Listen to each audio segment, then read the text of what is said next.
క్రిస్టియానిటీని గౌరవించేది, సకల మతాల్ని గౌరవించేది. అలాంటిది హిందూ ధర్మానికి సంబంధించిన 7 కొండల వాడు కలియుగ వెంకటేశ్వరుడు. కలియుగ వెంకటేశ్వరుడు దైవం అనడానికి చాలా క్లియర్ కట్ ఉంది అది. ఎందుకంటే కలియుగంలో జరిగింది ఆయనే, దీనికి ఆధార పురుషుడు, ఆయన మూల పురుషుడు. అలాంటి ఆయనకి పెట్టే ప్రసాదానికి ఇంత అపవిత్రం చేసిన తర్వాత వీళ్ళు ఏమి కూర్చొని దాన్ని తప్పు లేకుండా లేదన్నట్టుగా మాట్లాడుతుంటే వీళ్ళకి నాకు ఏం మాట్లాడాలో తెలియదు. దీనికి ఒక్కటి కూడా ప్రజలకు తెలియజేయాల్సింది ఏంటంటే అదేశ, ఇదే వేరే ఇస్లాంకి జరిగిన, క్రిస్టియానిటీకి జరిగిన, జీసస్ క్రైస్ట్కి జరిగిన, మహమ్మద్ ప్రవక్తకి జరిగిన, అల్లాకి జరిగిన ఇలా ఉండేది కదా అధ్యక్ష. వాళ్ళు ఆ రోజు మన కౌన్సిల్లో కూడా అలా పటాలు తీసుకొచ్చేవాళ్ళు, వేరే ఏ దేవత అయితే. బికాజ్ ఇది హిందువులు కాబట్టి వీళ్ళ కులాలతో ముక్కలుగా అయిపోయి ఉంటారు కాబట్టి, హిందువులు తమ మతాలను ఎడాపెడా వీళ్ళు జోకులు వేసుకోగలరు కాబట్టి దీనికి సీరియస్నెస్ లేదు అధ్యక్ష. Before blaming anybody else, every Hindu has to take a responsibility for this, every Hindu. ఎందుకంటే మన ఇస్లాంని మనం ఎందుకంత కూర్చోబెట్టేంత వాళ్ళు గౌరవించే విధానం చూస్తే నిజంగా మరే మనం హిందూ ధర్మాన్ని పాటిస్తే మనం గౌరవించుకోలేమో అనిపిస్తుంది మనకి. అది మిగతా మతాలను చూసి నేర్చుకోవాలి అధ్యక్ష. వీళ్ళకి ఏముంది, వీళ్ళు ఇంత మాట్లాడుతున్నారు తిరుపతి లడ్డు మీద. నిజంగా వీళ్ళు కనుక మాట్లాడితే అదే వేరే మతం గురించి ఎందుకు మాట్లాడరంటే ఓట్లు పోతాయి అధ్యక్ష. హిందువుల ఓట్లు చాలా ఈజీగా ముక్కలు కులాలను చేసి పెట్టేసి పోతాయి. ఆ వెంకటేశ్వరం కాబట్టి శివుడు ఉంటాడు, శివుడు కాబట్టి అమ్మవారు ఉంటాడు, ఈజీగా.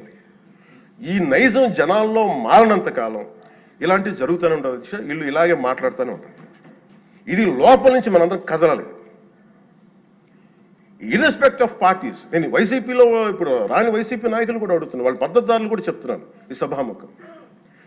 మీరు ఎవరన్నా సరే రేపొద్దున్న నుంచి మీరు వెళ్ళి తిరుమలలో వెంకటేశ్వర స్వామిని దర్శించుకున్నప్పుడు, ఆ నిలువెత్తు స్వామివారిని చూసినప్పుడు మీకు గిల్ట్ కలగకపోతే మీరు చూడండి.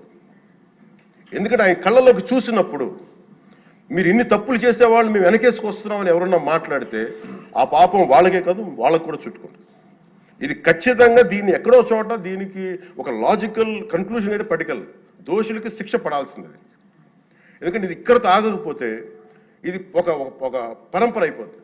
అందుకని మేము ఖచ్చితంగా I'm committed to get this, who are the perpetrator, they should be punished, they should be punished.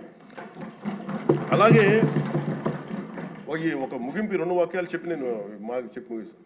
మన మధ్య నేను ఆముక్తమాల్య చదువుతున్నప్పుడు 218వ పద్యం, దాంట్లో ఆయన చెప్పింది ప్రత్యేకించి ఆయన రాసిన ఈ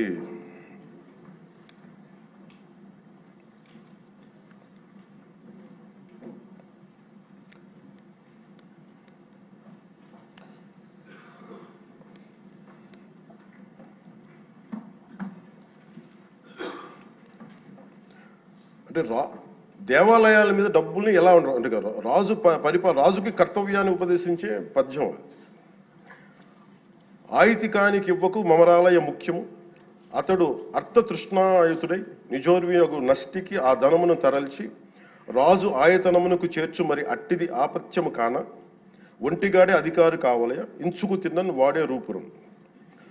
మనకు తెలిసిన మహా గొప్ప పరిపాలకులు కృష్ణదేవరాయలు రాసిన అముక్తమాల్యదలోనిది ఈ పద్యం.